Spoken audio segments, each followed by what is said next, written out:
Hello everyone, नमस्ते। मैं कीर्ति शर्मा आप सभी का पाथ ऑफ ज्ञान में स्वागत करती हूँ। दुनिया भर में कई ऐसे शहर मौजूद हैं जो इस बात का सबूत देते हैं कि आज से कई साल पहले मानव सभ्यता दुनिया के अलग अलग हिस्सों में बसा करती थी। वाराणसी एक ऐसा ही शहर है जो दुनिया के सबसे प्राचीन शहरों की लिस्ट में शुमार है। ऐसा माना जाता है कि देश की आध्यात्मिक राजधानी कही जाने वाली वाराणसी करीब 3000 साल पुरानी है।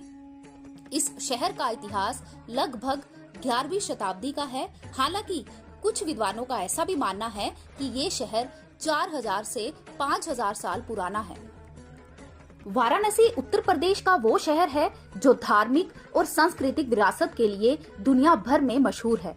सिर्फ देश से ही नहीं बल्कि दुनिया भर के लाखों सैलानी यहाँ हर साल घूमने के लिए आते हैं।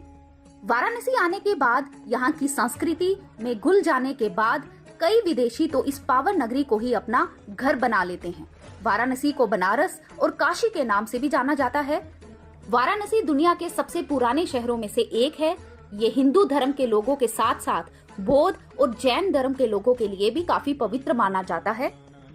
वाराणसी का पहले नाम काशी हुआ करता था, जो बाद में बनारस बन गया, जिसके बाद इस पवित्र शहर का नाम 1956 में बनारस से वाराणसी हो गया। हालांकि आज भी बड़ी संख्या में लोग इसे काशी या बनारस के नाम से ही बुलाते हैं। बनारस का नाम वाराणसी इस पवित्र शहर से होकर गुजरने वाली दो नदियों वरुणा और असी के नाम पर रखा गया है। वरुणा नदी और असी नदी दोनों ही वाराणसी से गुजरती हैं। वाराणसी में वरुणा नदी उत्तर में गंगा नदी के साथ मिल जाती है तो असी नदी दक्षिण में गंगा से मिलती है। वरुणा और असी नदी के अलावा पवित्र गंगा नदी भी वाराणसी से होकर गुजरती है। वाराणसी को मंदिरों का शहर, भारत की धार्मिक राजधानी, भगवान शिव की नगरी, दीपों का शहर, ज्ञान नगरी जैसे अनेक नामों से भी जाना जाता है। वाराणसी की उत्पत्ति की बात करें तो धार्मिक मान्यताओं और पौराणिक कथाओं के मुताबिक भगवान शिव ने करीब 5000 साल पहले इस काशी नगरी की स्थापना की थी। इतना ही नहीं, यहाँ खुद भगवान शिव काशी विश्वनाथ के रूप में विराजमान है, जो कि 12 ज्योतिर्लिंगों में से एक है।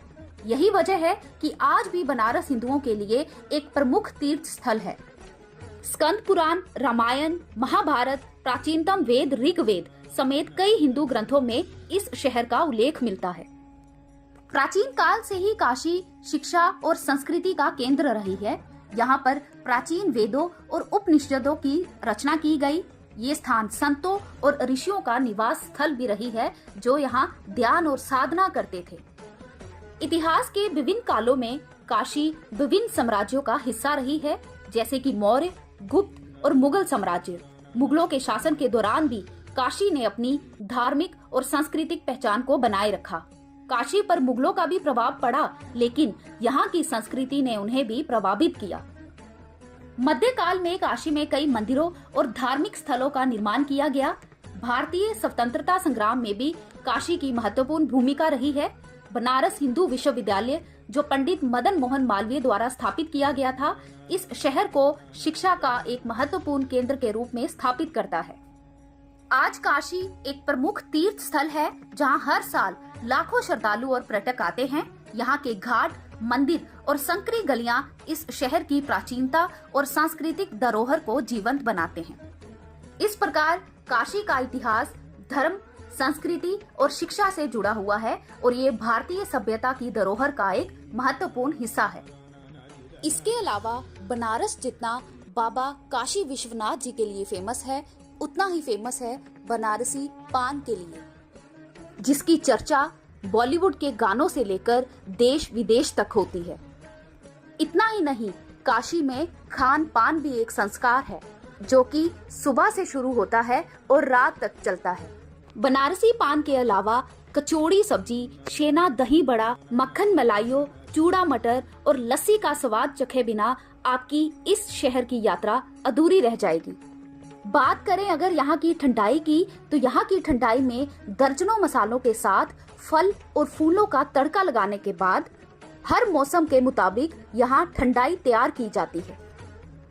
खाने के बाद अगर पहनावे की बात करें तो बनारसी साड़ी को भला कौन नहीं जानता। बनारस की बनारसी साड़ी अपनी सुंदरता और बारीकी के लिए पूरे वर्ल्ड में फेमस है। ये साड़ी रेशम पर सोने और चांदी के धागों से बनी होती है और इसे विशेष अवसरों पर ही पहना जाता है। ये वीडियो आपको कैसी लगी प्लीज हमें कमेंट करके जरूर बताएं और ऐसी ही इंटरेस्टिंग वीडियोस के लिए please like, share and subscribe my channel. Thank you so much.